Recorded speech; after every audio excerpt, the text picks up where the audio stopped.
welcome back to the Trailer Park Live here on the 2nd Street Marvel. I hope you all are doing very well tonight. Gonna be kind of a short show today, I'm sure, but thank you all for stopping by. Now, in case this is your first time here, typically what I do is go over some of the comic books that I pulled for the week, and then we get in and talk about just like some of the movies and just things throughout the week that have happened in the world of movies, music, and comic books. And so we will start off no different than we always do. And I honestly didn't really get a chance to read a whole lot of books today. I actually got through Black Cat issue number 1. Now I was showing you guys on Wednesday, I did get this, the Artgerm variant, very, very beautiful cover, beautiful art on this. Now I gotta say, I actually liked this comic.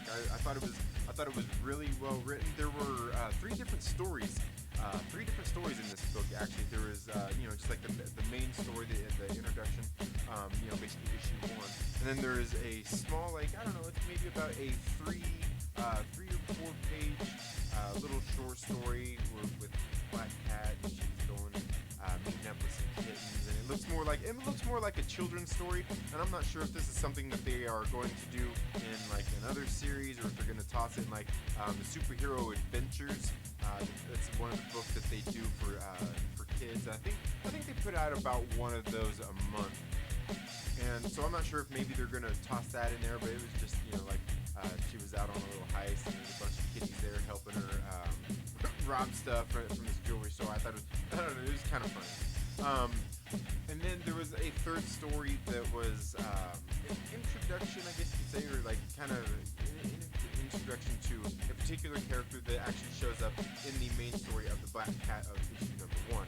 So overall, I thought it was a pretty good book. I can't complain. The writing was well done.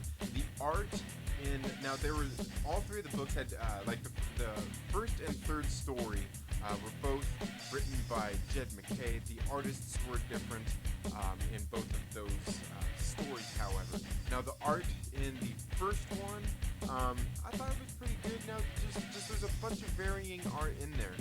Where sometimes it was kind of high detail, and then other times it was not so high detail. And I don't know, overall I thought the art was actually really good on it. Just in the very beginning, it just seemed a little weird. But obviously the person who was doing the art here is either somebody I've never seen their art before, or maybe they're just doing something different in this book. But overall, I thought the first issue of Black Cat I thought it was pretty well done. Now the other issue I started to read was, let me see if I can got it right here. I did get partway into this one. Now it was Captain Marvel issue number 6, and it's funny because it is you can see right there, it's a War of the Realms tie-in, and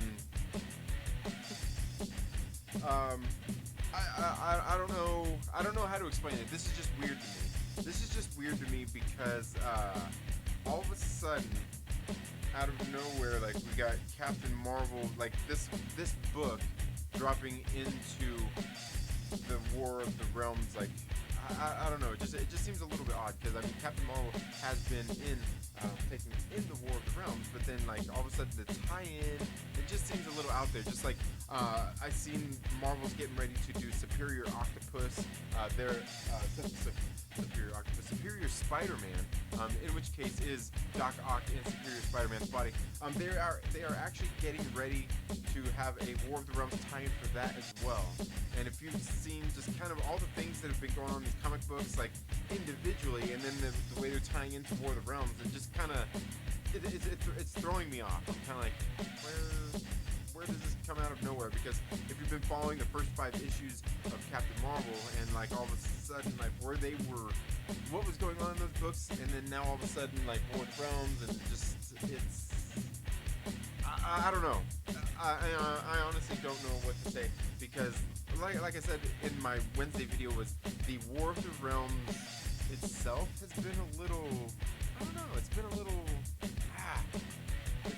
it's been a little underwhelming, and the story just seems like it started off with a bang and just kind of fluttered out from there so far. So, yeah, and we are there. I believe there are 2 issues left in the main War of the Realms arc, and then it is going into. I think it's going into War of the Realms Omega or something like that. Just basically the last issue of the series. So that's really all I got read through on any of my comics today. Now we'll get in and talk about some movies and things. I did get out to see X-Men Dark Phoenix, but I see there are some people here in the chats, and I want to say what's up to everybody. We've got Just a Rican and his comics. Just want to jump on and say, yo, what's up? I'm tired of the intro. Alright, man, thanks.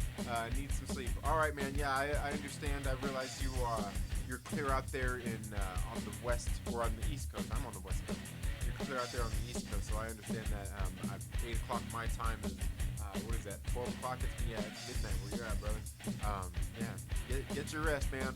Maybe we'll see your stream there on Sunday. And Tracy Woody, how's it going? How you doing today? So yeah, like I said, I didn't get many of my comic books read, but you know what I did do, and part of the reason why I didn't get them read is because I actually just went out to see Dark Phoenix, okay? And guys, if any of you have seen X-Men Dark Phoenix, let me know what you thought right down in the comments below. But don't spoil it for anybody. Don't spoil it for anybody. Lord Callus, welcome to the stream, man. Yeah, so I did get out to see X-Men Dark Phoenix, and I just gotta say that you guys have to get out and see this movie, okay? The same way that Avengers Endgame was like this big cultural event that was like you had to go out and see, because it was like 11 years of films building up, and this is like a culmination of them, and just like that. You have to go see. Okay, I better call it just Dark Phoenix. You better go see Dark Phoenix. How dare I say X-Men Dark Phoenix? You better go see this movie at the movie theater, so you can actually be part of the crowd that says that you went to see this monumental train wreck in theaters. No, it wasn't that bad. It wasn't that bad. There were some times throughout this movie where, in the trailer, I was just talking about this yesterday, in that trailer where it shows Mystique and she's sitting there like, I don't know, we call it the X-Men, they should call it the X-Men because we're always saving your guys' asses. Okay, I just gotta tell you, guys, they obviously did try to just toss that out there to get in over controversy or just get some attention, because in this movie, I don't know, I just kind of felt bad. I kind of feel bad for a lot of the people involved with this, and I'm not sure who I feel more bad for, honestly. But like that line in the movie, like it just comes off like it just didn't play right. And any of like the kind of oh, is it low? Is it low? How about now? Is it better now? How about now? Are we good? Am I better now? Thanks, Fatal J. I appreciate that. Is it too low now? Check. Microphone check. All right. Anyway, yeah, this movie, I just kind of felt bad. Like there was, like they were putting, like I said, in that trailer they put that, that kind of like feminist thing in there, and to kind of cause some controversy and get you hooked in to see the movie, because they were trying to put asses in seats with that trailer. And I gotta tell you, man, that I just feel bad. Man. Like it seemed like there was parts, like some lines in the movie where they were doing that kind of like feminist agenda-ish type of stuff. I don't know. But it, like they were kind of like down talking, oh, this man and this man that, and like I don't know. It just, a lot of it just didn't really play off well. Like I mean, just bad writing. And it's not even lazy writing. It wasn't even like lazy writing. It was like bad writing in parts. And it just, it just, I don't know. I felt bad. I felt bad that, for the actors that had to,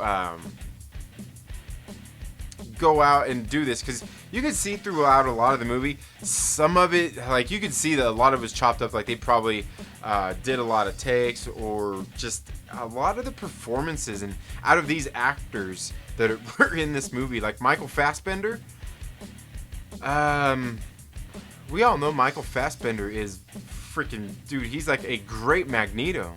But like in this movie, like, I felt like his performance just like, man, I mean, I don't even think it was him. I think it's the direction, like the direction they were given by the director here on it. Honestly, a lot of the performances seemed really out of character.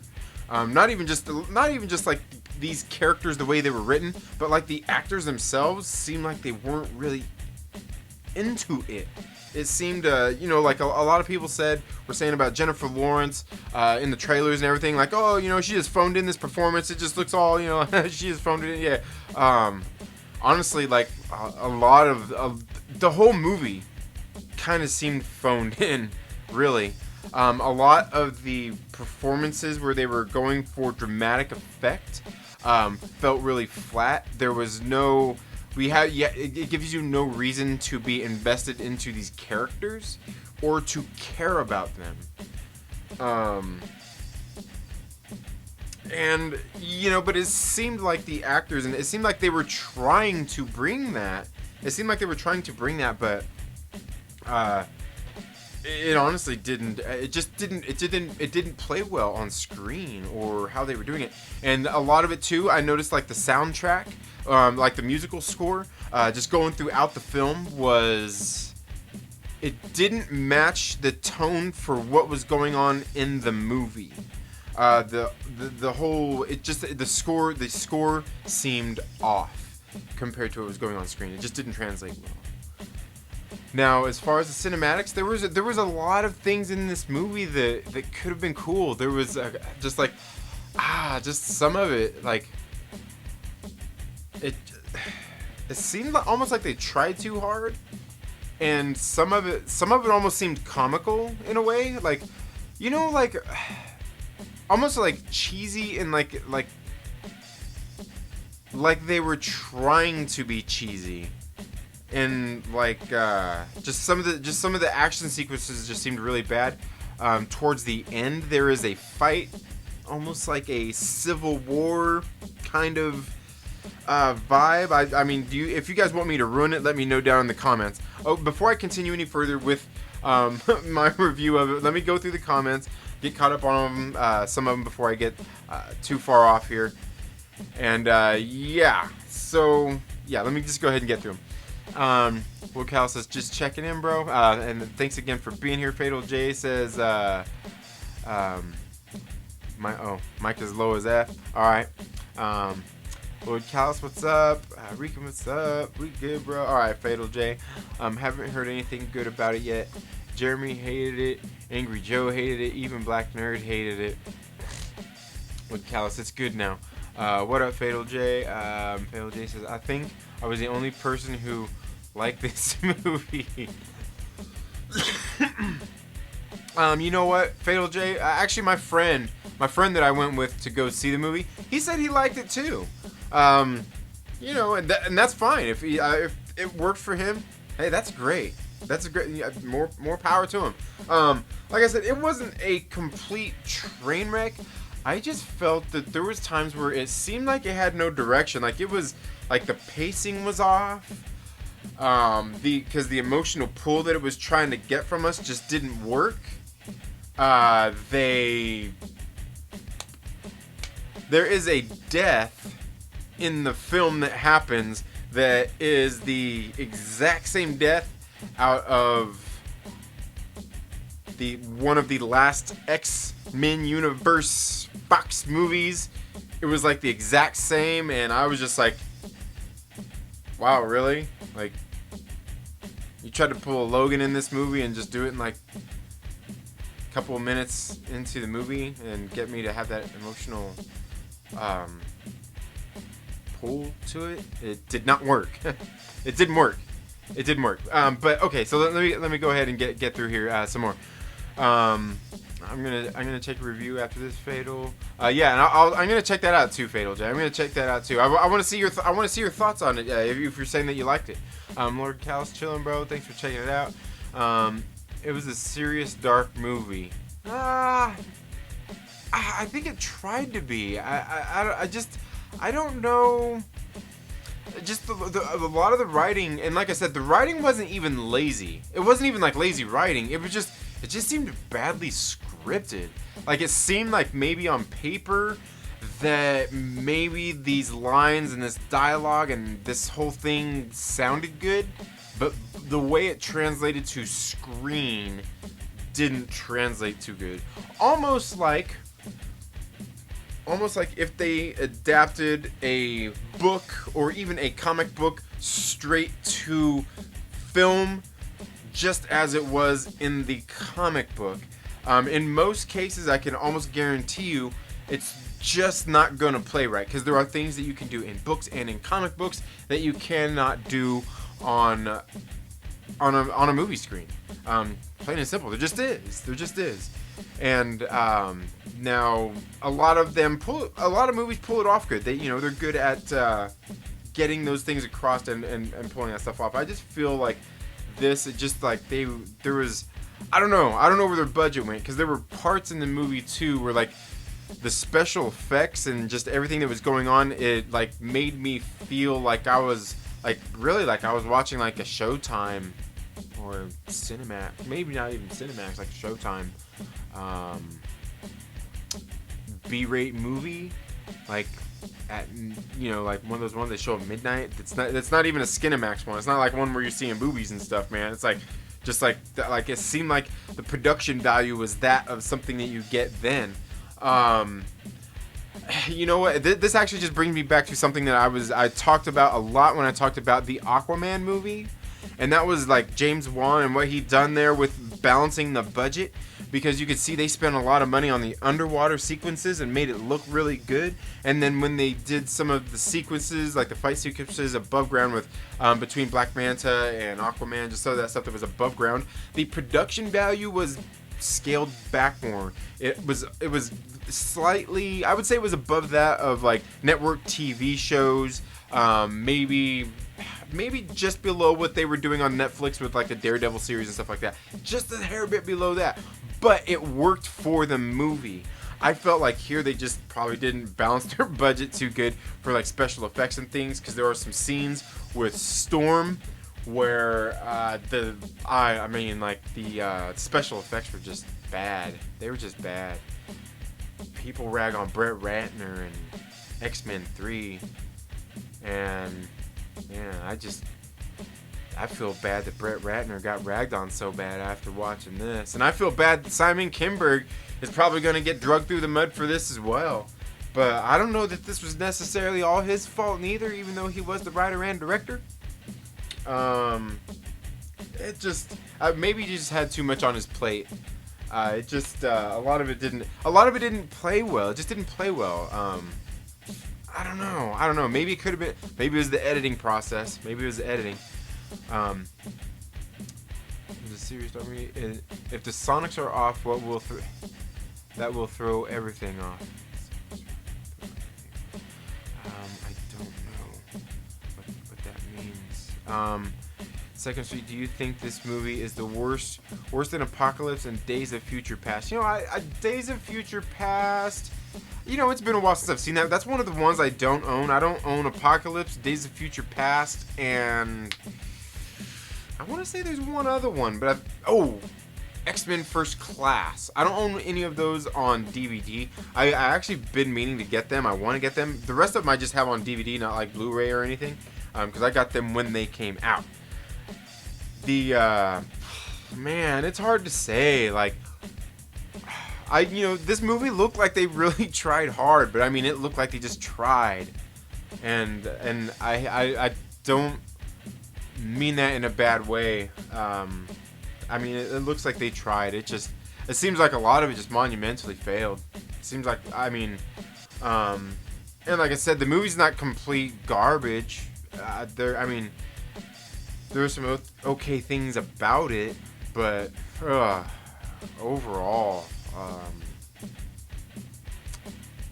I'd say you still got to go see it for yourself. Because like I said, there's people that I've heard, like I said, the friend that I went with, he liked it. He when we left, he was like, I thought it was okay. He said he thought it was better than Apocalypse. I was thinking that I didn't think it was better than Apocalypse, only because I think that in Apocalypse, there was a little bit better direction, and the actors did better jobs in their acting roles in Apocalypse, and it just worked better.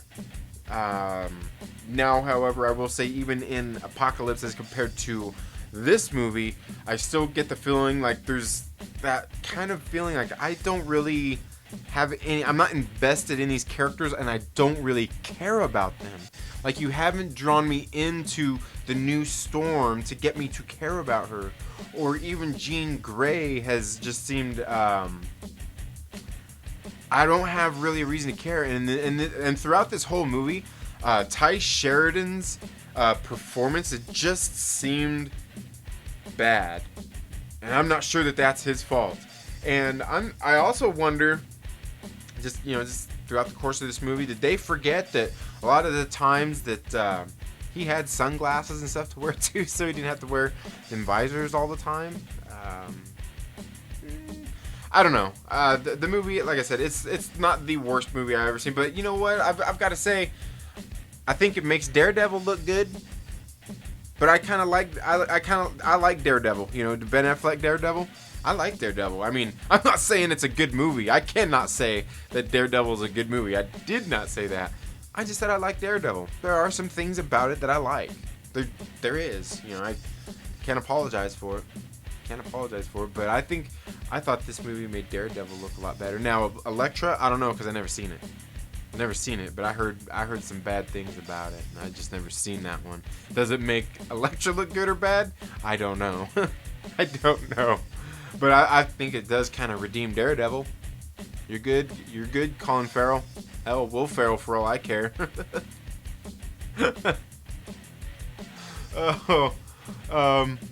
What do you think about Wolverine not being in the movie? It made sense why they kept him from being in it. Yeah, Wolverine in it would have been just weird unless they recast him and put somebody else in there. Especially because like the timelines, you know, we know Fox X-Men don't care about timelines or anything like that. But I mean, if they would have had Logan in there, especially after his death that they tried to mock in this movie, yeah, dude. I just think like Hugh Jackman looks a little old to be smooching up on Sophie Turner, but I think that's, you know, have a thing for, have hots for, but, you know, I don't know. I could be wrong there, but because if we think about the timeline, you know, if you really think about it, the way that these people would age is, you know, just think about the timeline that it was at, like, you know, 4 or 5 years later, all of a sudden we find ourselves in X-Men Part 1.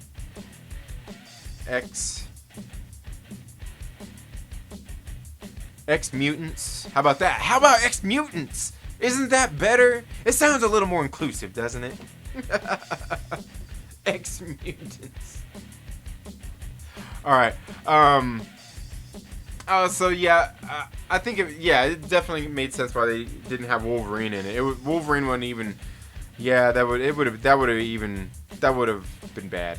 Wasn't the writer also the director and producer? You know, I'm not sure if Simon Kinberg was a producer on it. He may have been one of them.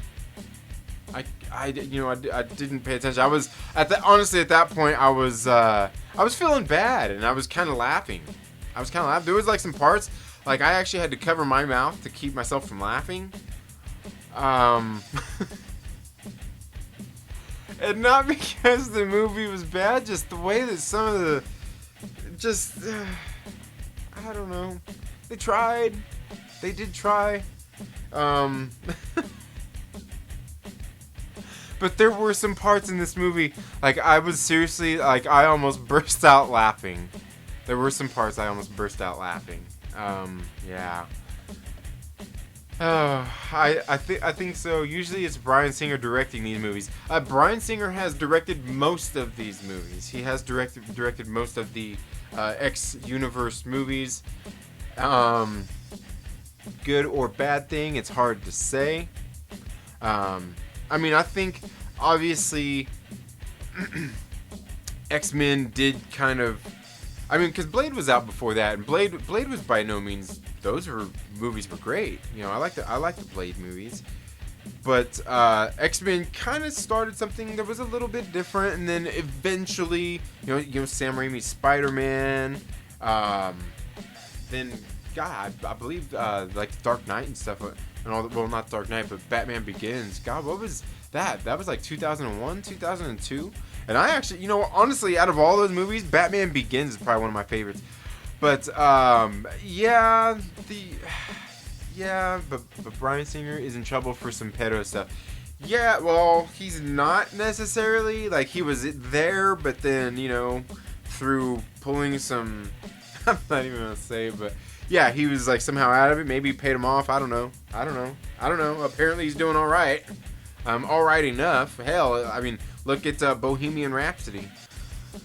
Or is it? Ooh, better not go there.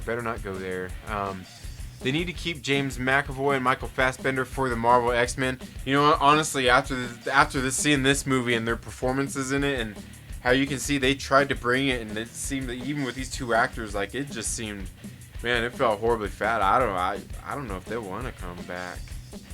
Honestly, they. Yeah. But I would like that. I mean, Michael Fassbender at least, because I think he's an awesome Magneto.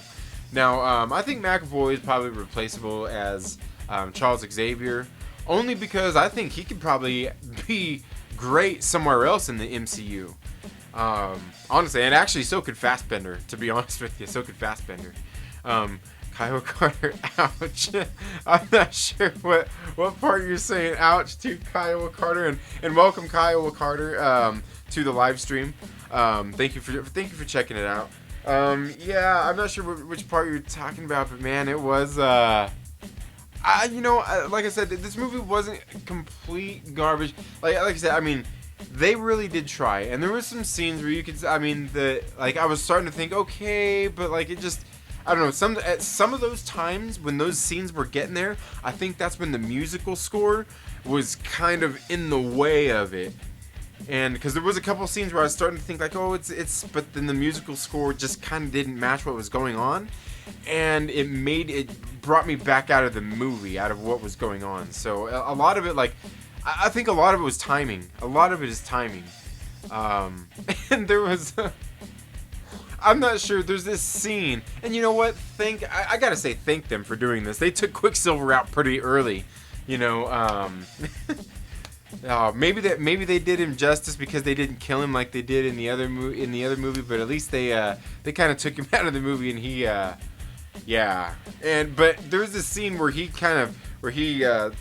gets struck, and like that scene kind of it made me laugh because the look on his face when he gets hit. And I was like, oh, it was comical and it was great, and I'm not sure if they meant for it to be that way, but it played off that way, and I thought it was perfect. But like I said, there were some parts in here, like I said, they were getting somewhere, they were starting to get me, but then the musical score just kind of kicked me back out of it. Like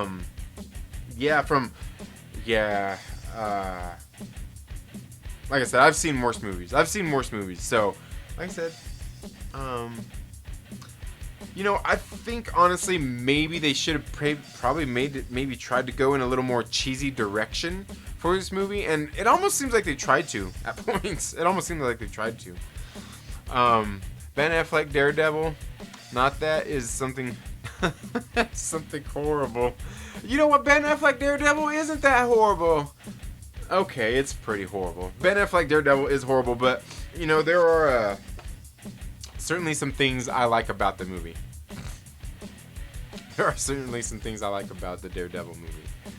Now Elektra is dope. Okay, yeah, no, that's the one I've never seen. I've never seen that one. But most people hate that movie. Yes, most people do hate that movie. Gotta love Elektra. Yeah, I haven't seen Elektra, so I can't say. I've heard a lot of people say that it was probably as bad as I'm saying this movie is. And I'm not saying this, like I said, I didn't say this movie was bad. This movie tried. I've seen movies try harder, and I've seen much worse movies. Like, if I had seen Hot Tub Time Machine 2 at the movie theater, oh, I'd have walked. That'd have been the first movie I ever walked out of. Hot Tub Time Machine 2.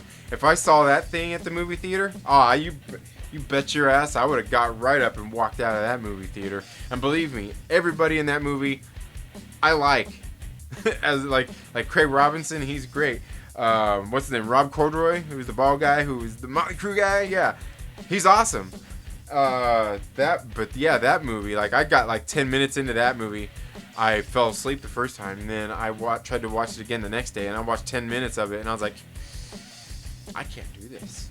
I can't do this. I feel dumber for watching this movie. Like, that movie I would have walked out of the movie theater for. This movie was not that bad.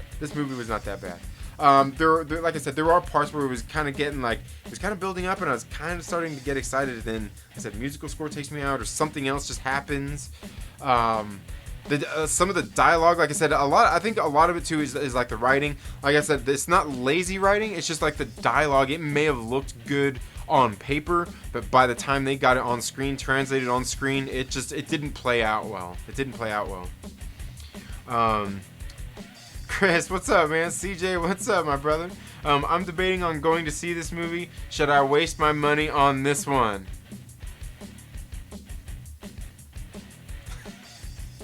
Well, let me tell you this. You say, should I waste my money on this one? You're already talking like you know what you're doing with your money. So, yeah, why not? Why not? If you already know you're wasting your money, I would say yes, go see it. If you already have the mindset that you're wasting money, I'd say yes, go and see it. But, I honestly, like, even some of the, like I said, some of the special effects in it were not, they just weren't that good. Some of them were really bad, and there were some scenes where it was okay. I just think overall they weren't going for really great CG in this film. As a matter of fact, there's the one scene where they're returning to the mansion, and the X-wing or whatever jet they're using in this movie, because it looks very unfamiliar. When they're landing and arriving there, like this, I mean, this shit looks like straight up like out of like a shot, like out of like one of those movies you see on your phone. Like, it just looked bad. But like I said, I don't think in this movie they were going for over the top graphics everywhere, and some of it they wasted some of the budget on some of the graphics. Some of the stuff they did in this movie, they didn't have to do it. I'm still holding out hope. Kyle Carter says, I'm still holding out hope for the X-Men movies. I wonder what is going on with the Disney deal. Well, the Disney deal has gone through. They are going to well, at this point, I can honestly tell you, it doesn't sound like they're bringing the X-Men into the Marvel Cinematic Universe. Probably more like X-Force, perhaps. But, yeah, I mean, they're not going to do it for a handful of years. And, you know, honestly, Kevin Feige's specific comments when referring to the X-Men was that we're not going to get an X-Men movie for at least 5 years. Like, they've got stuff planned 5 years ahead of already time. It's not in their 5-year plan. Now, him saying that they don't have an X-Men film in the works for at least the next 5 years does not mean that they won't have character teases, or maybe put a character in here or there, give cameos to characters to start to introduce them into the MCU.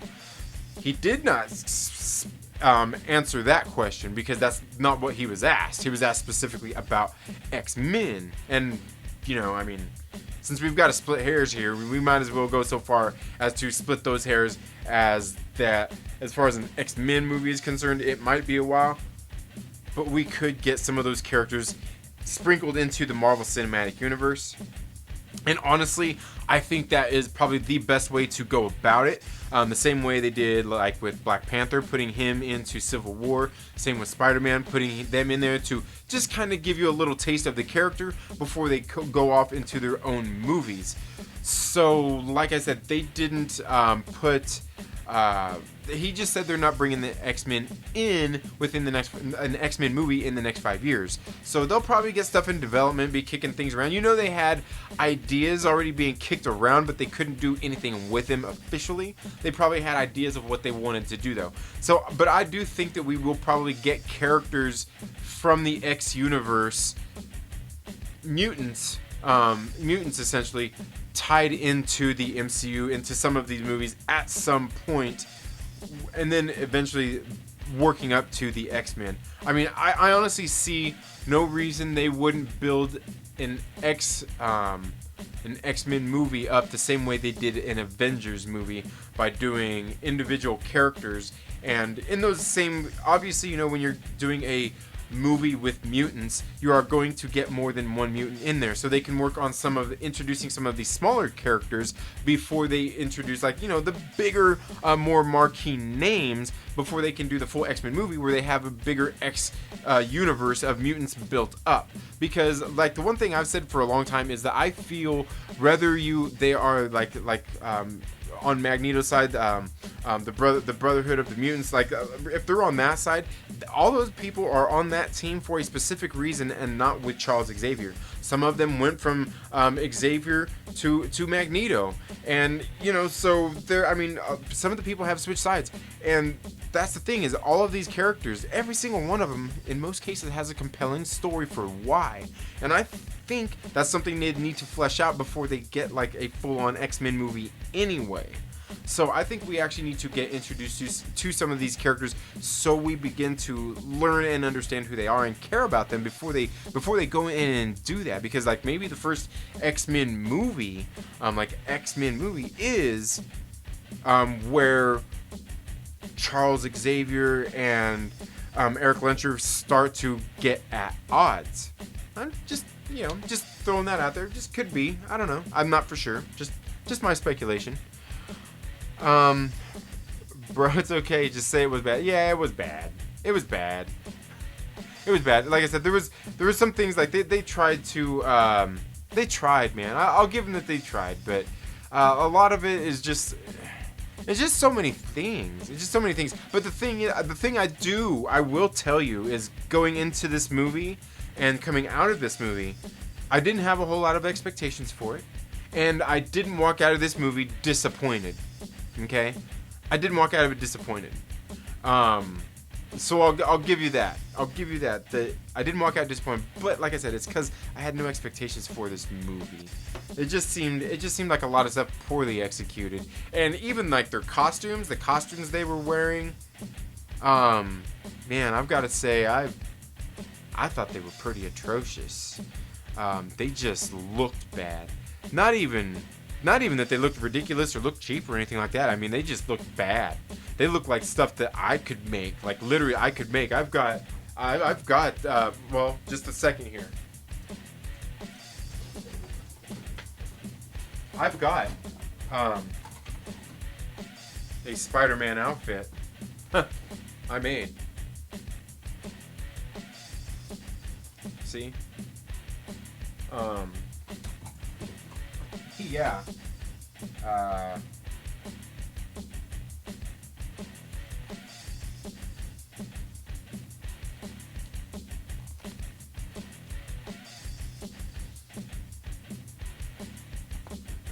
See? I made this. Right? And I gotta tell you, like, the costumes that I seen the X-Men wearing in this movie, I think I could have made better costumes, man. And I'm not even trying to.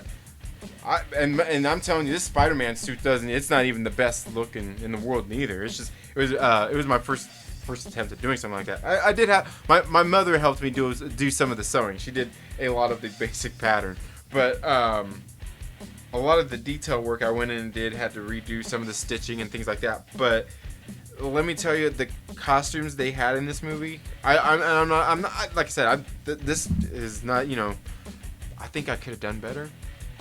Like I said, I mean, they tried to execute it. They tried. I don't want to slam them for trying. I know you're a Marvel shield, but come on, be honest with me, brother. Hey, like I said, you already know you're wasting your money, man. Like I said, I've seen people that have liked this movie. So for me, honestly, I didn't dislike the movie. For me, I thought it was a lot of it was poorly executed. And movies are so subjective, but for me, it was a bad film. They tried. I'll give them they tried, and that's all I can really do is they tried. I think a lot of it falls on the director. He directed and wrote this movie, so you know, in the direction he gave the actors. I mean, you see all the actors in this movie that are in this movie. We see a lot of them that are good. They're decent actors. I think they're just bad direction. I think it's just bad direction. So yeah, no, I wouldn't. I mean, if you've got one of those free movie passes because you're like a member of like Cinemark or something, you got one of those free passes that you get to go see it for free, or for free, you basically paid for it, that you just got to use. I mean, go see it, but wait for the Dollar Theater, wait for Redbox. I don't know. It's up to you if you want to go support this one.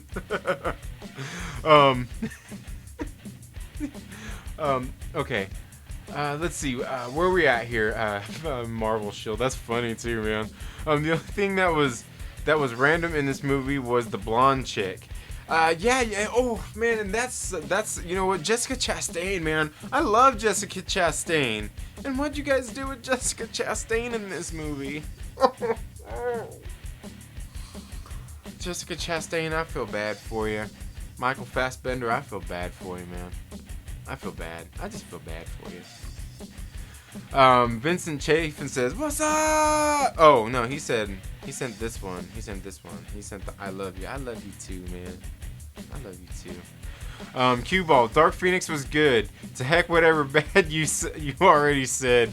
See, I told you. And see, and this is my friend that went with me, Cue Ball. There, he's the one who went with me. He said he liked it, and you know, hey, good on him. Like I said, for me, there was just so much bad. Like I said, it's not a complete train wreck of a film. There's just things that it's just not. There's nothing that redeems this film. Like, this is like if this movie would have been done back in the 1990s, like before the first X-Men movie, like say, like if this movie would have came out back when it was set. Oh yeah, this movie was a good movie. If this movie was back in 1992 when this took place. If this movie came out back in 1992. Fuck yeah, it's a good movie, man. Hell yeah, it is. 1992? This would have blew our minds. Man. So yeah, there's that. I still need to see Endgame again, then I will consider it. Yeah, go see Endgame again first. Yeah, and then consider it. Do you even have any hairs left to split? I don't. We got a couple of them maybe coming back in there. Q-Ball what's good. Yeah, and like Fatal J and Q-Ball, you know, you guys both seem to like it, and there's nothing wrong with that. Q-Ball says no BS. They need to forget about the name Brotherhood of Evil Mutants. Thought of that while watching Dark Phoenix for whatever reason. Cheesiest name for an organization ever. Yeah, and that's why I always just call it the Brotherhood of Mutants, because Brotherhood of Evil Mutants just sounds bad. Brotherhood of Evil Mutants, I don't know. It doesn't even have a good acronym. You know what I mean? It doesn't even have a good acronym. So, okay. Lord Cal says, good stuff. Fatal J says, Second Street, you made that. Damn. Made me a Black Panther costume. I could make you a Black Panther costume, man. Let me know. You gotta send me your measurements, though.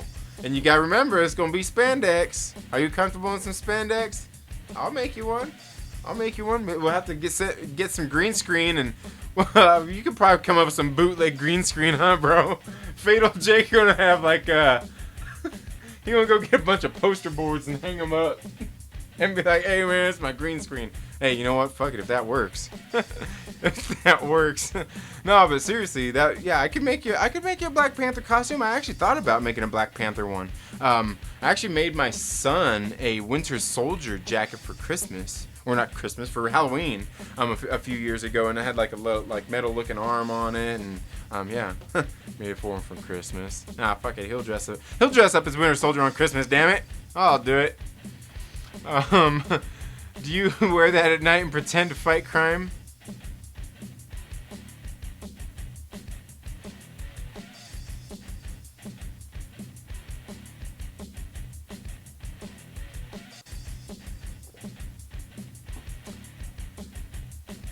I'm not gonna answer that. I don't want to answer that. Or any kind of feeble attempts at it. Real life Peter Parker. Yeah, man. Yeah, I made, seriously, like, I wear that Spider-Man outfit when I go to some of the movie premieres. Like, I didn't wear it for Avengers Endgame because it was freaking hot that day, man. It was hot. It was hot the day that the Avengers Endgame was at the movie theater. But, like, when I go to watch movies at the theater, like, on opening night, like, Avengers Endgame and stuff like that, I typically wear that Spider-Man outfit. And, like, when I go into the theater, they won't let you go in the theater with the full mask on. You imagine that. I'm not going to get into that. But, because I made the mistake of walking into the theater with it on one day, and security was on me like that, man. They were quick. But they said, hey, man, you take it off out here. You get in once you get in the theater and the movie's on, hey, you do whatever you want. But one time I actually sat through the whole movie with the mask on too. I did. But yeah, I wear it to premieres. Yep. Vincent says Peter Parker is really a YouTube myth. Yes, he is. He is a YouTube myth. Fatal J says Lex Luthor plays Spider-Man. Yes. Lex Luthor plays Spider-Man. That's why she needed to get me, huh? Just get me a nice tight ass tux. Go all Lex Luthor on it, huh? I could always do Dr. Sivana. I can do Sivana. I just gotta get me one of those fancy jackets with the little fur on it. I will concede Storm's Lightning was pretty bad. It was, man. Like, Storm's Lightning, I'm telling you, like, it was like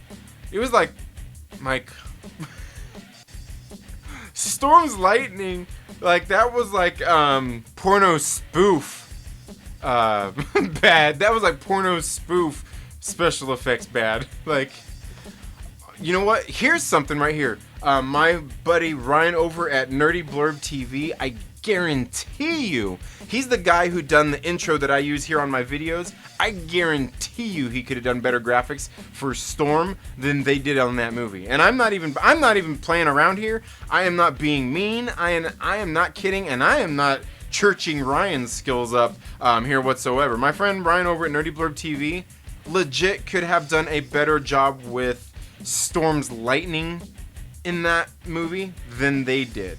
And I'm not even kidding around here. I'm not being funny, and I'm being dead serious here when I say this. I mean, straight up. Brotherhood of Dark Mutants are what I want to call my Section 8 neighbors.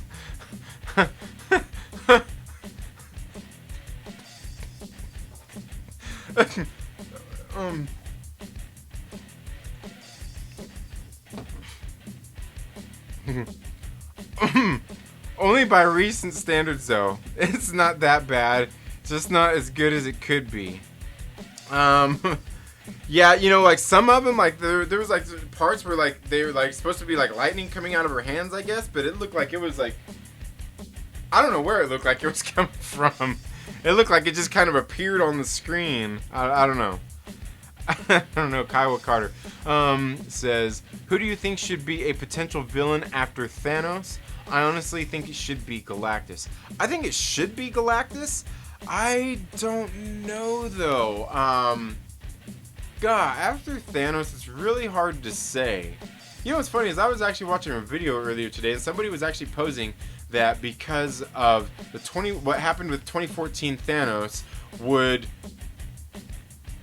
Ego still would be alive in that alternate future in 2014 that Thanos left from and got killed from, though he wouldn't have existed from, and Ego would have been there and would have actually come to be a bigger bad guy. I just thought that was I was like, ooh, that was something I didn't think of, Eric Voss.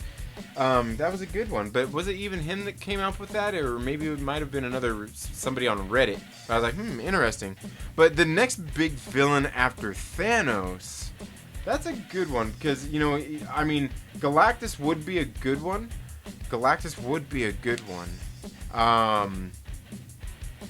But they're, and obviously because Kevin Feige said a long time ago when he said that they're basically after phase 3, they're not going to call them phases anymore. And really the phases was more of a fan made up thing anyway, and they just kind of rolled with it. But he said after basically phase 3, they were going to not go call it phases anymore, but they were going to basically go into the cosmic, the cosmic phase. So they're supposed to be going more cosmic. So I can only imagine that it is going to be somebody more cosmic. And that makes me wonder with, we know Adam Warlock is supposedly going to be coming in.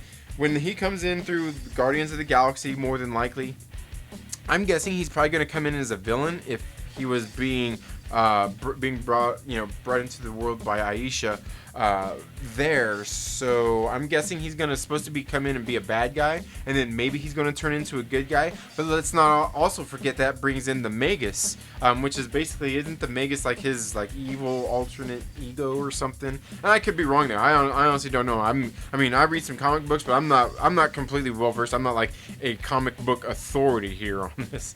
But I believe Magus is the bad alternate version of Adam Warlock. So it could be that. It could be that he's one that is one of the bigger bads. But honestly, if they're going into the cosmic phase, especially if they're going to go back, if they're doing an Eternals movie and everything, Galactus just kind of makes sense, because I think he fits in everywhere there with all of that. Really. Because, even if you think about it, the Living Tribunal and things like those guys aren't necessarily bad guys. They are just, basically the bigger entities of the cosmos, eternity, and things like that. They just, I'm not sure that they're necessarily bad guys. They just don't stop bad things from happening, I guess. They're like Batman in that one movie that he did.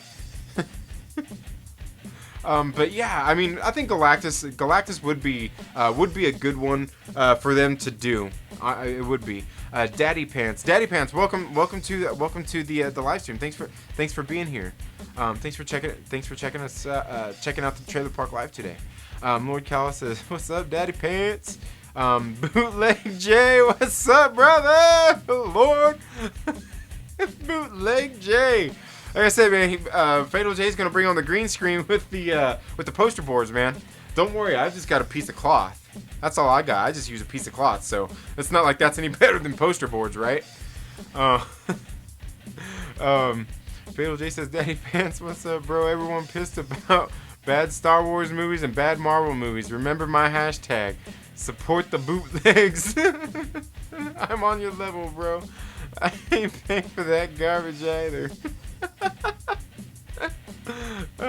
Fortunately, I guess I still kind of did pay for it in a way, but I got to see Dark Phoenix for free because my friend got the ticket, but it was just because he owed me a ticket for a ticket I got for him, so I guess I did kind of end up paying in the end. But yeah, save your money, man. Save your money, or go if you got a dollar theater near you. Go to the dollar theater, or if you got one of those. If you got a friend that has AT&T and they got the 2 for Tuesday, and you could convince your friend to take you on the 2 for Tuesday. Hey, if your friend's gonna pay for it, bam, there you go. There you go. I'm teaching you how to helping you save money to go see Dark Phoenix in the theater for free, right here, my friends, right here. Send me some money, Cinemark. Get a million people to buy for me. I will have Rise of Skywalker for $5 2 weeks before it comes out. Ooh, dang, that's like Fanboys style. You ever seen that movie Fanboys? That was a good one. Daddy Fan said, hell yeah. Doom. Oh yeah. That obviously Doctor Doom would be another great bad guy to bring into the Marvel Cinematic Universe. Norman Osborn will be the main baddie for the Earth Marvel movies. Someone else for the cosmic. You know, I would think Norman Osborn would be, but let's not forget that they like Sony's deal is almost up with the MCU, and I honestly think they may continue to play ball here. So I'm not going to shoot down the idea of Norman Osborn, but it just seems like at some point Sony's just giving them more and more characters to play with.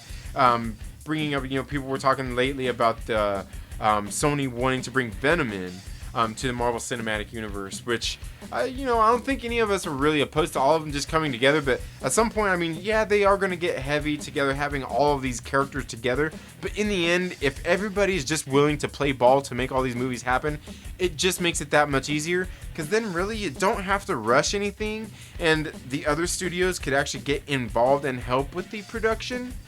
And I think it could only be that much better for it if they all just decide to actually collaboratively work together, not just say, okay, here's our property, do what you want, and we will approve or disapprove of it.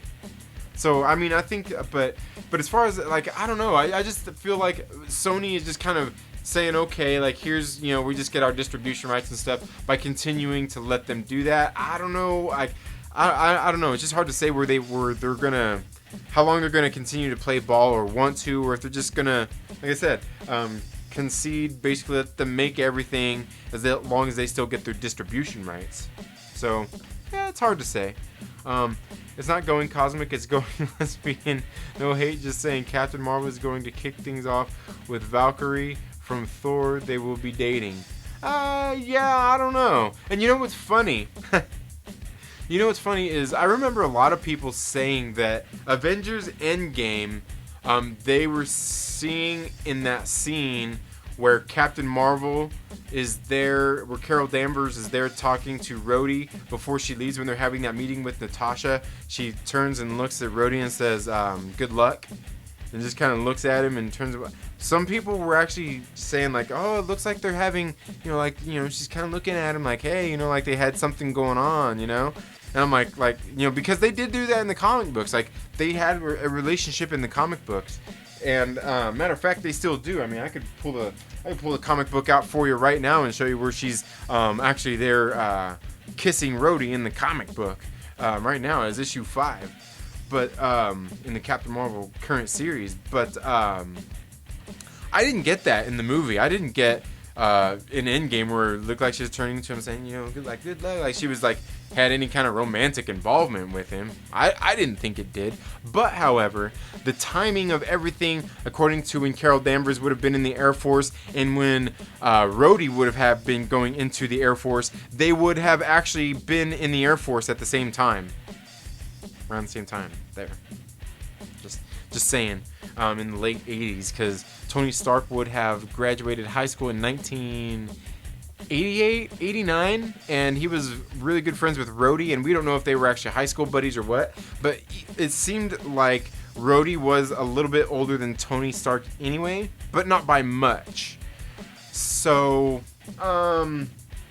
but some people said they thought they saw a romantic relationship in Avengers Endgame between Carol and them. And I honestly didn't see that. And then I actually seen one of my friends in the Captain Marvel movie said that he thought that he read a relationship between Maria Rambeau and Carol Danvers. And I didn't take that out of it at all. I just kind of thought that it seemed like a couple of women who were just good friends. One of them had a kid and they hung out and, it seemed just like a couple women that were really good friends.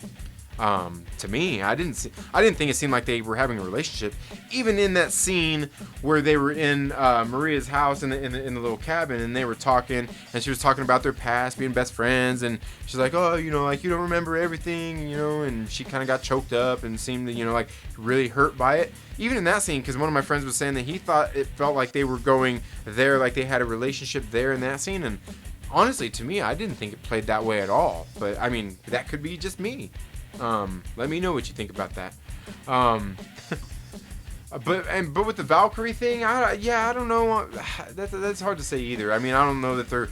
Like I said, even so far what we've gotten in the universe, and, a lot of people are talking, about the inclusion and stuff, putting those things in there, like putting like Joe Russo's character in Avengers Endgame being the first openly gay character in the Marvel Cinematic Universe. Like, to me, that was no big deal. It's just like, whatever. The thing is, like, in these movies, we don't really see people kiss a whole lot anyway. We don't see people laying down to make love and laying down just really going to bed with each other in that kind of way. I think maybe in Iron Man 3 we got that with Pepper and Tony in the scene. Maybe we did. Yeah, because the armor went to, he was getting ready to attack her because he was there was that. But God, was that in part 3 or was that in Iron Man 2? Man, I can't remember. It's been a long day, but yeah. But that's really all I do. So, I mean, no matter what they do, all they're gonna do is, chances are, they're gonna drop some lines. They're gonna say, that sounds bad. They're gonna drop some lines. They are going to put some dialogue in there at most, like they did with Joe Russo. And who knows? They could put more in there. They could start to inject more in there. I don't know. I mean, if we got one of the major producers out there saying that it's funny that people call it X-Men, I mean, maybe so, because, I mean, it's funny people call it X-Men because that's what they've made all the movies after, was the Uncanny X-Men. I mean, the first movie was X-Men, the second movie was X2, X-Men United, and they had, what was, part 3, I can't remember what the name of it was, but it was X-Men something, and they had X-Men First Class, X-Men Origins Wolverine. I mean, they kind of, basically all the properties we got so far. I mean, X-Men Dark Phoenix. I mean, it seems like they dropped the X-Men off of it lately in the previews and stuff. But I mean, it's funny people call it that because that's what they've given us, is the X-Men. So I guess that's what's funny about it, is because that's what they've given us. And then he specifically asked about that team. But anyway, yeah, that's neither here nor there, right? Let's see. Daddy Pants says, I wonder when someone is going to make a movie celebrating toxic masculinity. Don't we already have that movie? Pretty sure it wasn't, man, what was that movie? Austin Powers! Don't we already have Austin Powers? Don't we already have? Oh man, what was the other one? Oh man, no, what was that one with the hot dogs and the buns and?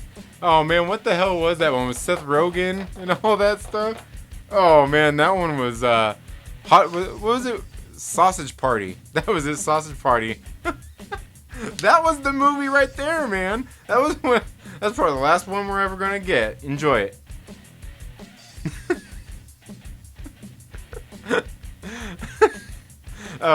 Doom should be the main villain for Marvel now, in my opinion. So many dope things you can do with him. Well, I think he may be the like Cuba was saying earlier. He may be the Earth villain, like the main villain for the Earthbound characters, basically. Definitely.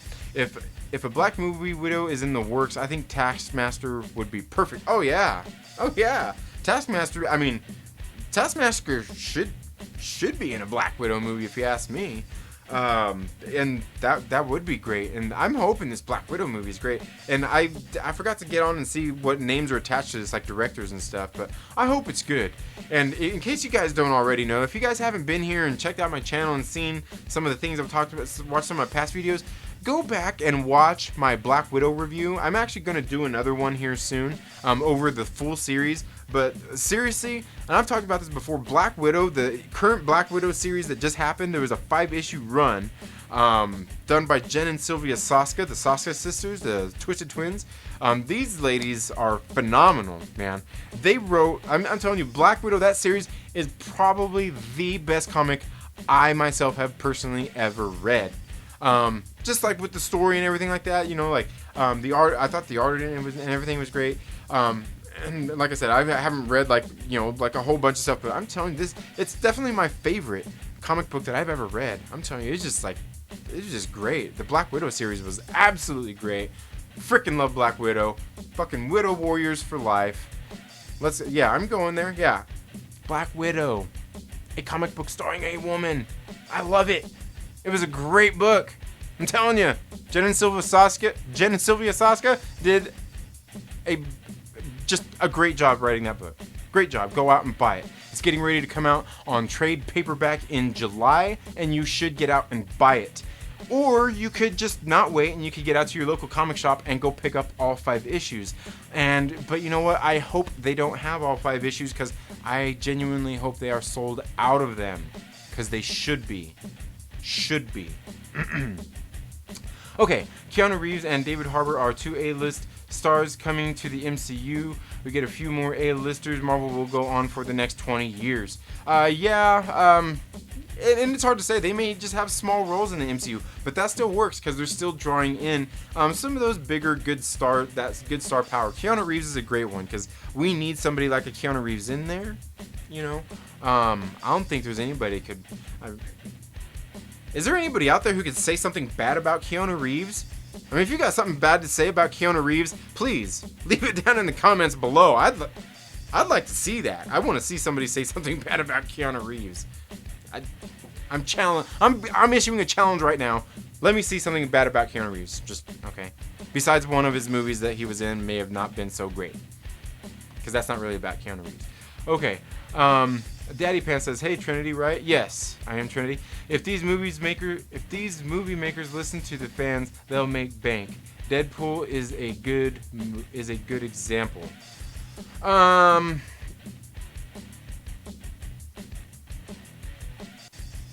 Yeah. The only problem I have with that, yes, I mean, you are right. They need to listen to the fans. Now, we were actually talking about this one day on I think a tweet that Fatal J went out there. Now, the thing is, they got to use discretion when doing that, because we can see right now with everything that's going on, what fans are they going to listen to? Are they going to listen to me, somebody who reads comic books? Or are they going to listen to somebody else who they're out there virtue signaling to get their asses into a seat in the movie theater? You know? Me that's already there in the theater, or the person they're trying to suck into the theater. So, I mean, that's the bad thing, you know? And that's why I keep saying that they got to use discretion. That's why I say it's not necessarily a good thing that fans have a say-so in these things. And that's part of the risk of movie making. If they're going to do that and put that stuff, you know, if they're going to go, you know, full on woke and put that into a movie and just go full blown, they will see the good side of that, and they will see the bad side of that. And that's the risk in filmmaking. And they will learn from it one way or another. And that's a risk they've got to take, and that is a risk that we take as fans as well. I think that if we want to see the versions that we want to see, we're all going to have to band together creatively to make that happen. Because we all know that for the most part, Hollywood is leftist. They are, you know, they have those kinds of views, and that's, you know, we see them talking about that in social media all the time. And you know, if you ever go watch a Young Ripa video, that's exactly something he talks about all the time. Is if we want to have, you know, if us people with sane voices want to have the say so, you have to get involved in the arts. In the liberal arts, you have to get into the movies and make the movies. You have to get into the music and make the music and become that person of influence. Us flapping our gums here on YouTube, it doesn't really cut it. We're only getting through to people who aren't going to be triggered by things that are being said. As a perfect example is some things I have recently said that get people triggered for whatever reason, and you know, just because you say one thing they disagree with, they hear something else. Everybody does this. I can guarantee you everybody does this, okay? And it's just that some people overreact to it and some people just react to it. And that is, unfortunately, something that's bad within our culture right now is the current reactionary culture that we are in. Whether it's you or me or anybody else out there, even if they have opposing opinions of that we all have that are opposite of ours, even if we are sane and have a valid argument that we say and can actually explain it well and get and argue our points well, even if we are sane, there are people out there who are irrational and are just triggered and don't want to hear it. And this goes for, like I said, people who believe the same things that I do, that you do. I mean, there are people in every, how would you say, in every thought process that get triggered and overreact to the things that are said.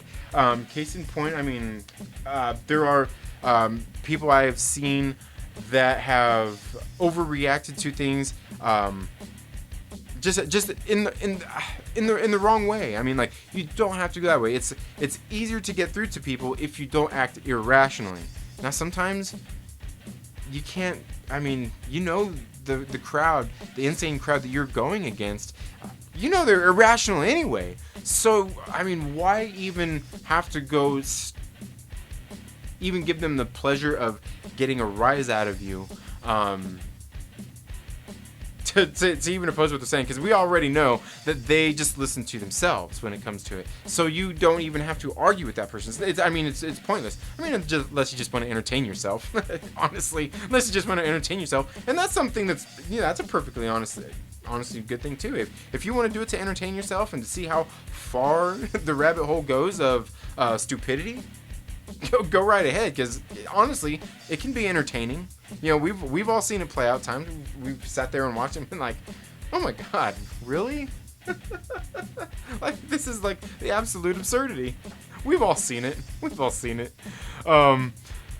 So yeah, like I said, I mean, I think it just kind of depends on, like I said, who they are listening to. What fans are they listening to? Because they certainly aren't listening to fans that truly like this stuff. It doesn't seem like it doesn't seem like they're truly listening to fans that want to see this. Now, and Deadpool is a good example. Deadpool, that's really more on Ryan Reynolds and the things that he's actually able to do with his platform and what he does with it. He's just they've done it right in Deadpool. Everything, the things that they want to say, and they can get it through with a person like Ryan Reynolds and what he did with Deadpool. And that you are exactly right there, because they did it right, because it was good writing. It wasn't something that was lazily done. It was clever. It was witty. It wasn't just on the nose. It wasn't just right there in your face, just beating you over the head with something. I mean, it was, but in a way that you enjoy it, in the way it's supposed to be done. Good imaginative writing. Don Cheadle hates Bree. Don Cheadle, don't they all hate Bree? They won't pursue that. Everyone hates Bree. Who doesn't cue ball? Kyle Carter says Brie Larson is a little out there. Yeah, she is, man. But all these Hollywood stars are. Most of these Hollywood stars are a little out there. And the ones you don't hear from, are the ones that are, even if they do have those beliefs, they're the ones not saying it. But the ones you mostly don't hear from are the ones that that obviously are not just leftists and pushing those kinds of fake agendas, I guess. Because they're real agendas, but they're like fake at the same time. It's such a tricky thing. So tricky, and that's what they want it to be. But yeah, they're like I said, they're all a little out there. A little out there. Like, go look at Chris Evans, man. Go look at like some of the stuff he tweets. Mark Ruffalo,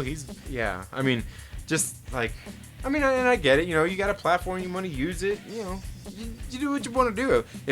That's what all of us essentially do. There's a platform and we use it. do what you got to do. But the thing is if you have kids or you know somebody young in your life, somebody that is, it could be heavily influenced by these people, you got to actually be hopefully you could be an authoritative voice in their life and help them see reason and at least be able to have reasoning skills and not just be used by these people just to be easily influenced. Okay? Don't just let them be pushovers. Dumb people don't that too. The problem with Brie Larson is that she's blinded by her Hollywood glam. Can't see the forest through the trees. Yeah, true. And that's a lot of them. That's most of these Hollywood stars are like that. Most of them are. Catch you guys later. I gotta go record some Days Gone footage. Great stream. Thank you, Lord Callus. Thanks for being here. Thanks for checking out the channel. You have a good night and good luck with your recording, man. Daddy Pan says, laters, Lord. Fatal J says, Lord Callus, I gotta check those out, bro. Have a good night. Fatal J says, Second Street Marvel, you ever watch the cartoon Young Justice? No, I have not watched Young Justice. It's a new grown-up version called Young Justice Outsiders. My God, it's the best superhero stuff out, bro. Yeah, I've never seen it. I've never seen it. I don't really watch like a whole bunch of like TV anymore. Like I just got streaming services and I just got like Netflix and Amazon Prime. But even stuff like the Netflix Marvel series, I'm just not really too into it. I just don't dig it.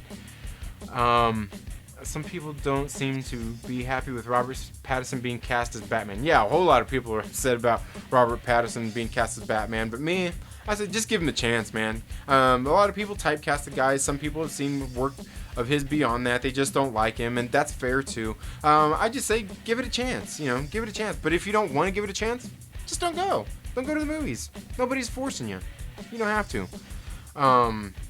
Just like that George Clooney god-awful stuff. Anybody else out there feel like they wouldn't have supported that? Yeah, I don't know. Of course, these days it almost seems good, right?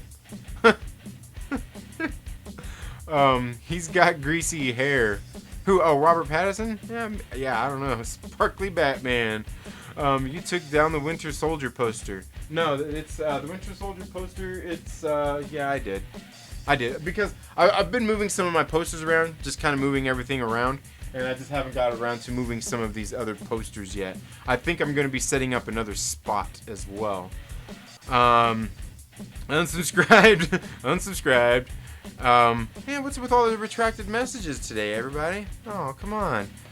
Fatal J says, nah, man, if you want your own say in these movies and the make difference, support the bootlegs.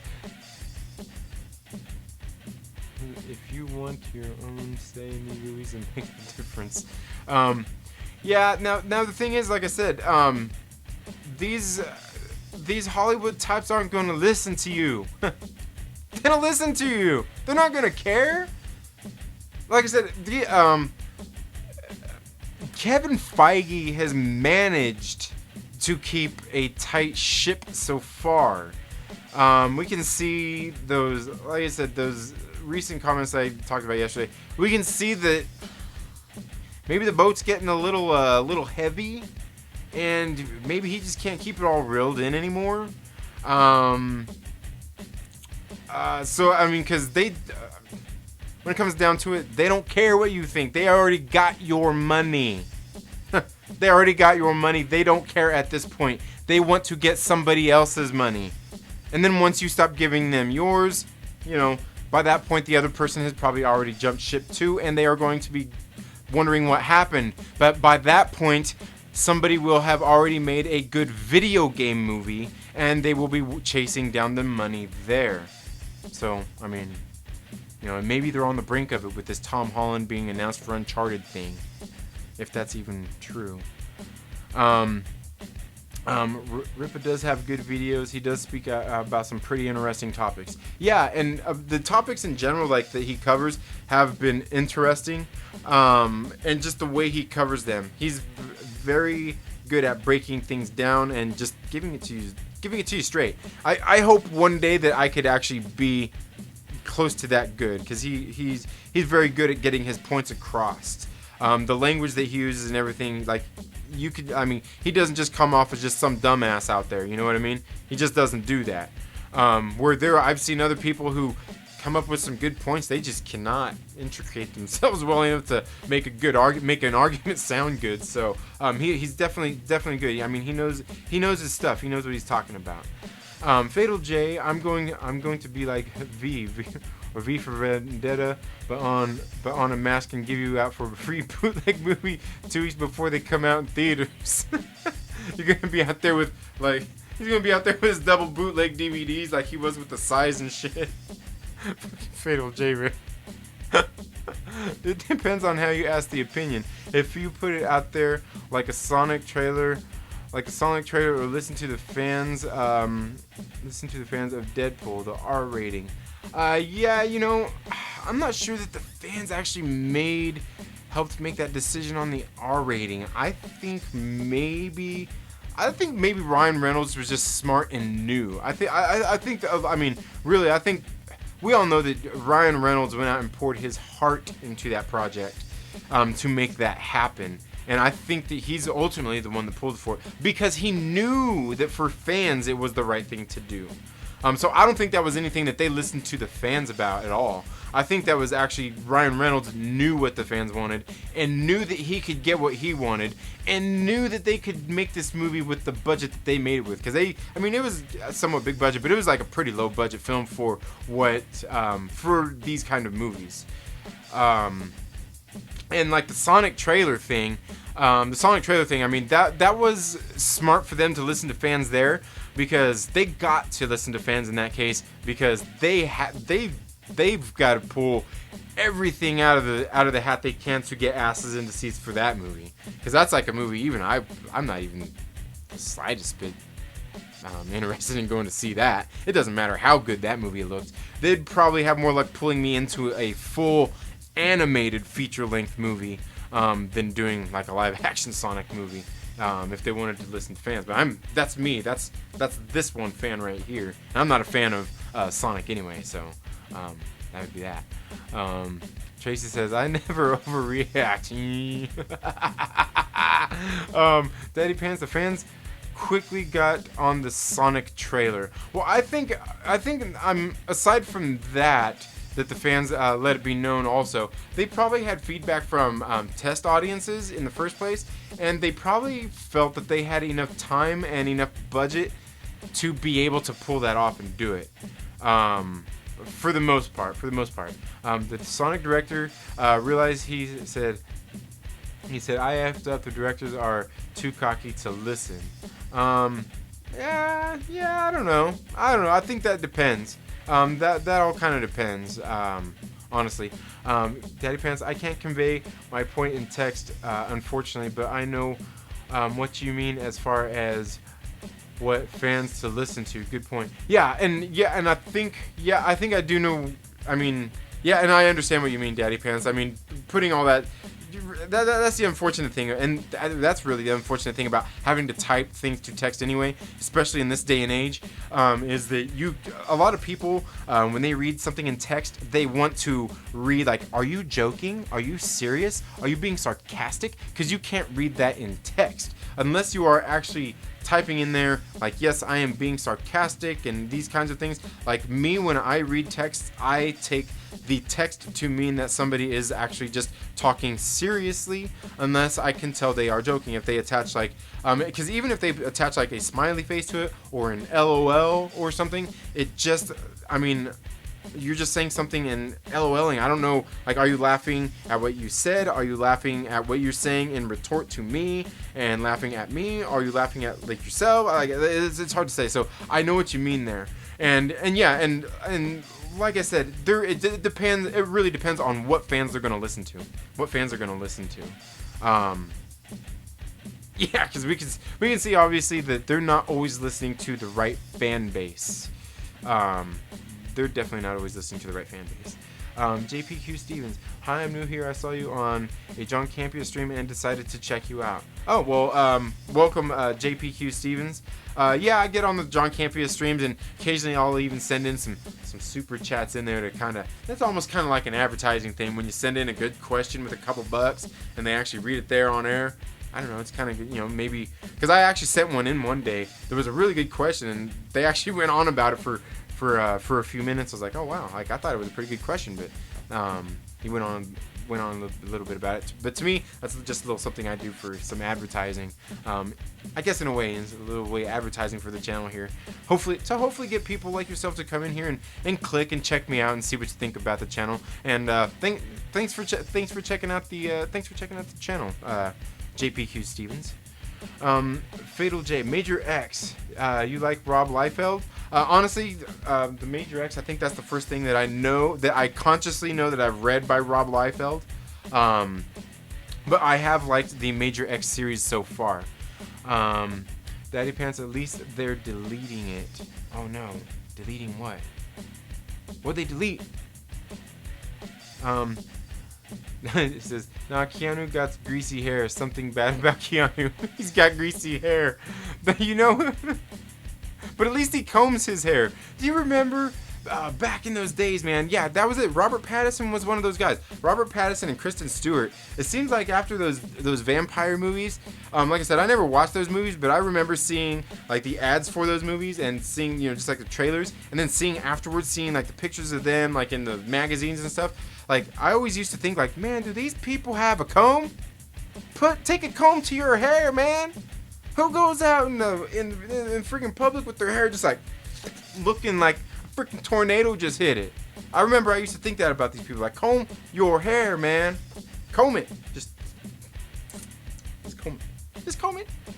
Just comb it. I'm not saying you have to go out and get a stylist or anything like that. Just comb it. At least run your hands through it. Try to. Ah, damn it. You guys are probably just now realizing that this motherfucker right here is just jealous because he's bald.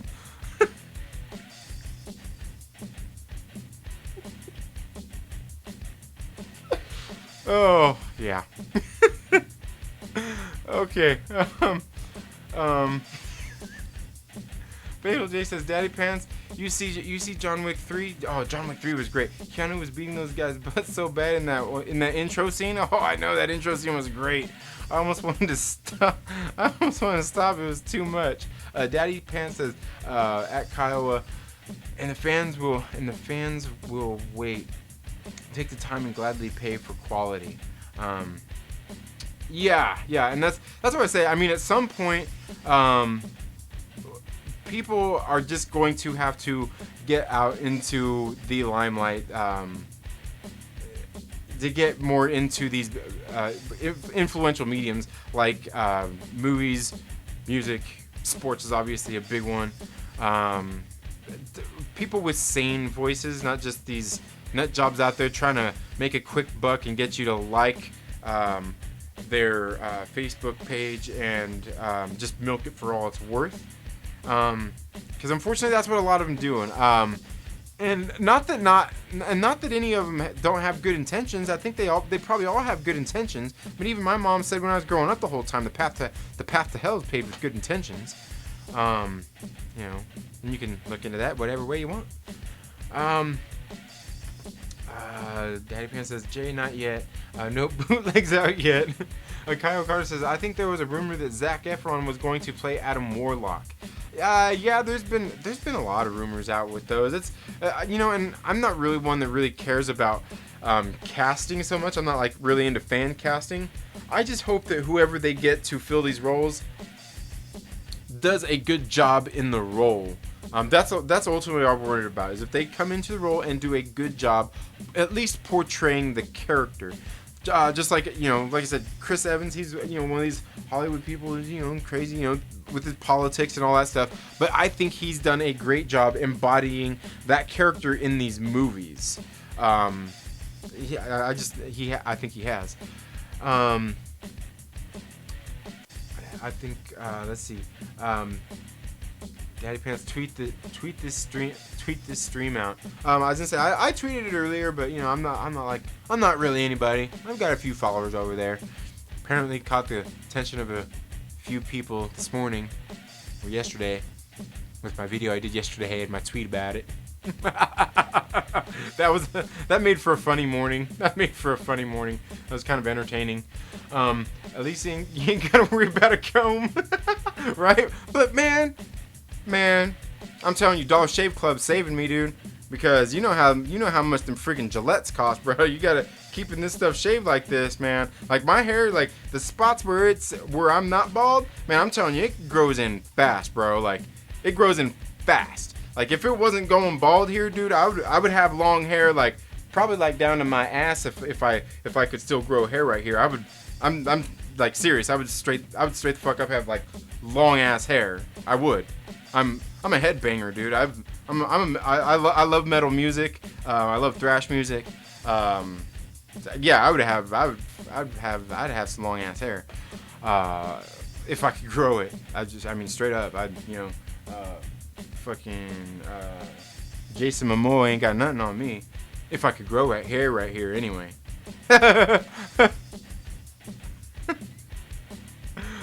Okay, what's up, fellas?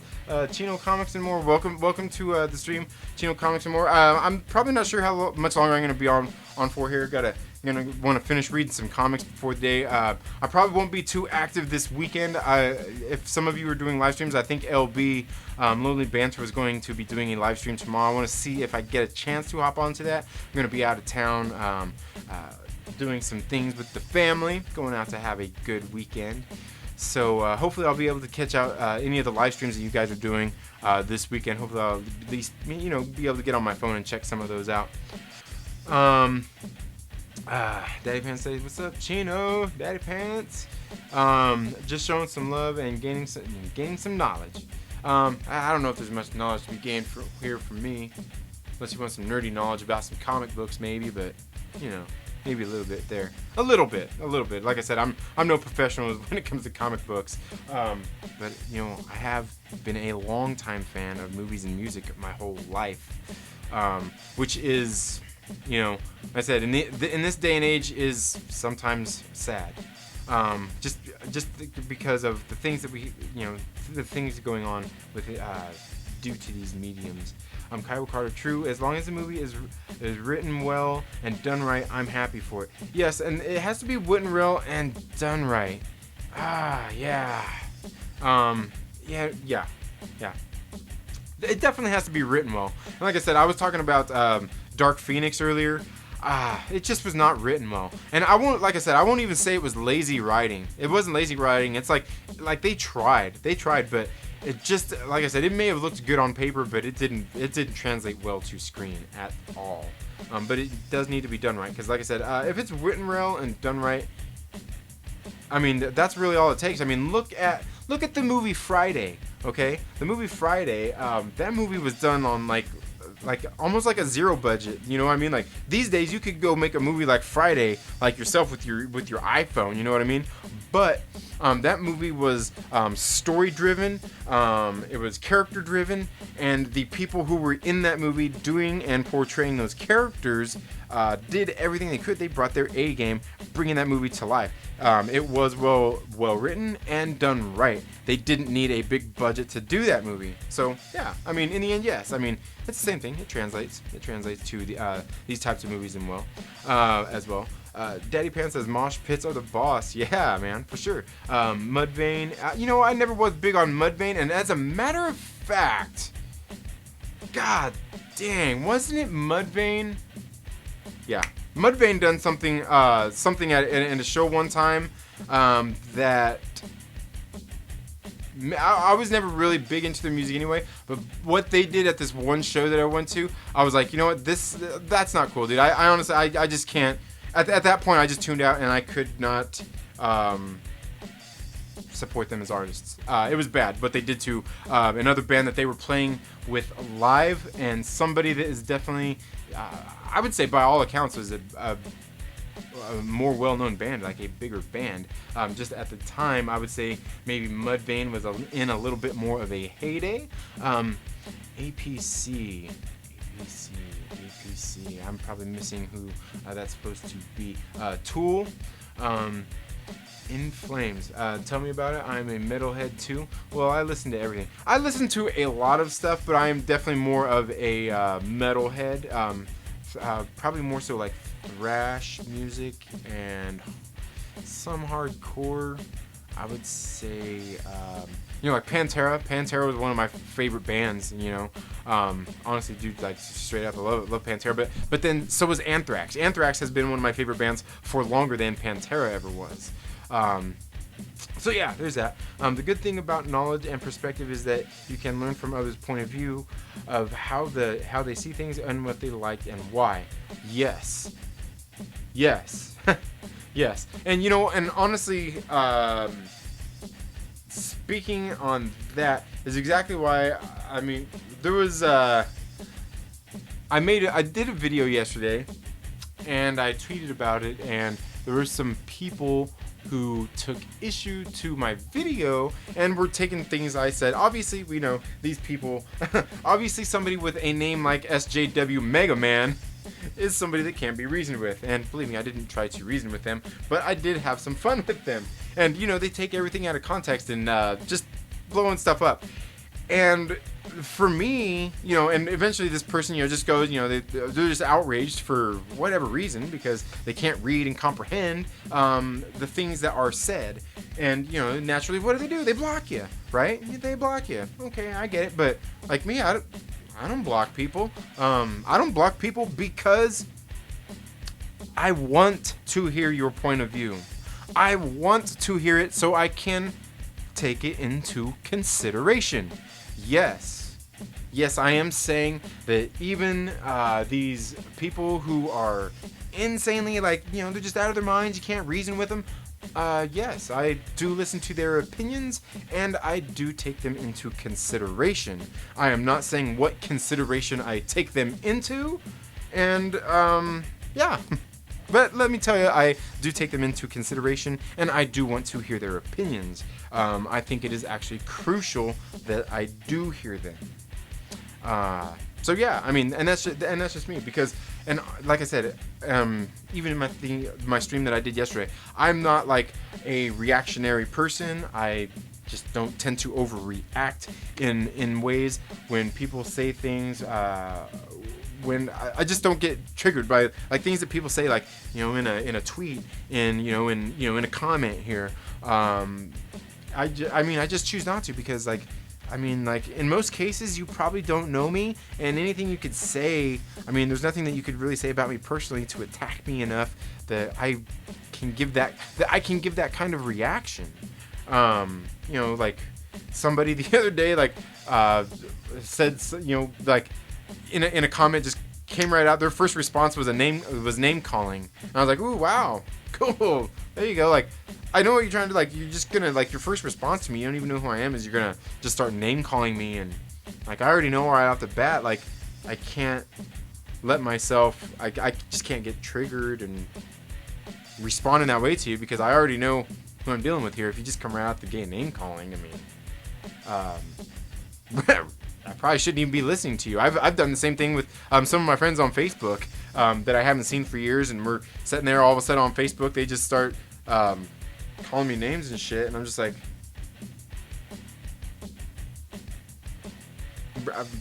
what? Was there something to elicit that? What's your end goal here, man? I don't know. At that point, I just got to tune out. When people just outright with name calling, or even just really name calling in general most of the time, unless you elicit that out of them. Most of the time you just come out name calling, swinging at me. I'm just like, well, I'll play with you, but I can't take anything you say seriously at this point. It's just ridiculous. But yes, and that's the thing though, and that's why I like to hear other people's points of view, because I want to hear their perspective. So even somebody that has their head stuck clear up their own ass, I still want to hear the perspective because I at least got to hear what they're hearing in their own ass, at least, right? And some of these people need somebody to listen to them. Like I said, I'd take their words into consideration, but I'm not saying what consideration I take them into. You have a music collection, any vinyls. I've got, I do have 2 vinyl records. One of them is Biohazard. No, it's not Urban Discipline. It's State of the World Address. I've also got. Oh man. Should I even say this is just bad, isn't it? Rage Against the Machine's People of the Sun EP. I've got that on record as well on vinyl. When I was a kid, I had some others. I had some Black Sabbath and stuff when I was a kid. But yeah, man, is that good to have Rage Against the Machine? I don't know. What do you guys think? Is that good to have Rage Against the Machine these days? I mean, I don't know. Let me know what you think down in the comments below about Rage Against the Machine. I definitely remember loving those albums, back when they came out. But yeah, music collection. Most of my music is all on CDs. I actually do have some on cassette. I've still got some cassettes as well. I've got plenty of old cassettes from when I was a kid. Hell, I've got this Limp Bizkit cassette single. It's an EP from before they ever even had an album out. It's got a demo version of Counterfeit. I think it's the same album version as Stuck, but I think Stuck was a little bit different. Ah man, what else was on there? There was another one. Pollution was also on there, and it was all a little bit different. And because on that Limp Bizkit cassette, actually DJ Lethal is actually not even on there, spinning, but I think he was one of the producers on it still. But yeah, I've got mostly CDs. Daddy Pan's 5 Finger Death Punch, and The Cool, in my opinion. 5 Finger Death Punch. I've never really. I honestly don't think I've ever listened to 5 Finger Death Punch myself. I don't think I've ever heard them. I mean, I've heard of them, but I don't think I've ever listened to their music. I think one of my favorite artists lately has been Devin Townsend. He used to be he actually started off a long time ago with Steve Vai, but he eventually went on to form a band called Strapping Young Lad, and they did some. He's Canadian. They come from Canada. He did some great albums with Strapping Young Lad, and then he broke off and he started doing some solo stuff just under Devin Townsend. Then he did Devin Townsend Band, Devin Townsend Project. Great stuff. Absolutely phenomenal music. I mean, dude, he's got some CDs that he's done with Devin Townsend Project. Just some of his stuff that he's done. Like, I mean, like, seriously, I just listen to the music. I don't even have to be drinking and shit, man. I listen to the music. It's just so beautiful, dude. It makes me cry, dude. It's just beautiful music. He just knows how to make music, man. Straight up. Yo, Chino, thanks for the sub back, homie. All right, good deal. Getting some subscribers out there. Good deal. And any of you that are here, if you guys got some channels, I'll make sure to let me know. I'll go check you guys out. Rage Against the Machine is great. I have always been a fan of bands that have a rap rock sound. Linkin Park and Limp Bizkit are just good examples. Limp Bizkit is my favorite. I was actually never really a fan of Linkin Park. I can't say they were terrible, because like on the music, on the radio and stuff back then, even these days with some of the stuff being played on the radio, I would rather hear Linkin Park over most of that. But I never bought any of their albums. I was never really into them. My wife, she loves them. But Bizkit, I'm a huge Limp Bizkit fan. Rage Against the Machine is great, and they were, man. Rage Against the Machine their music was so great. Daddy Pants says, "I gotta bounce and eat. Be well all." And while you enjoy your dinner, or your breakfast or lunch. I'm not sure exactly where you are at. If you're in the States or here or whatnot, Daddy Pants. But yeah, enjoy your food. Thanks for tuning into the live stream. Thanks for being here. I am getting ready to wrap it up here anyway. I gotta go, like I said, read some comics and get back to reading some comics and maybe eat some food. But yeah, Rage Against the Machine. Now I was just laughing about Rage Against the Machine because if you listen to I was just laughing about that because kind of what we're talking about here with like you know, just like with some of the things going on in the movies and just all the, you know, like the messages that they're putting in with all this stuff these days. Really, that's what I mean. Rage Against the Machine was a lot of that. You know, I mean, they were highly political. They talked about a lot of those kinds of things. But Rage Against the Machine is great, man. Tom Morello, just man, it was those first 2 albums that were just so great, man. I was jamming on those not too long ago. I love those albums. Those are some great albums. But it was kind of hard because we had a friend back in the day, man. But he like wore those things into the ground. Yeah, he played the hell out of those things, just like the movie Time Cop.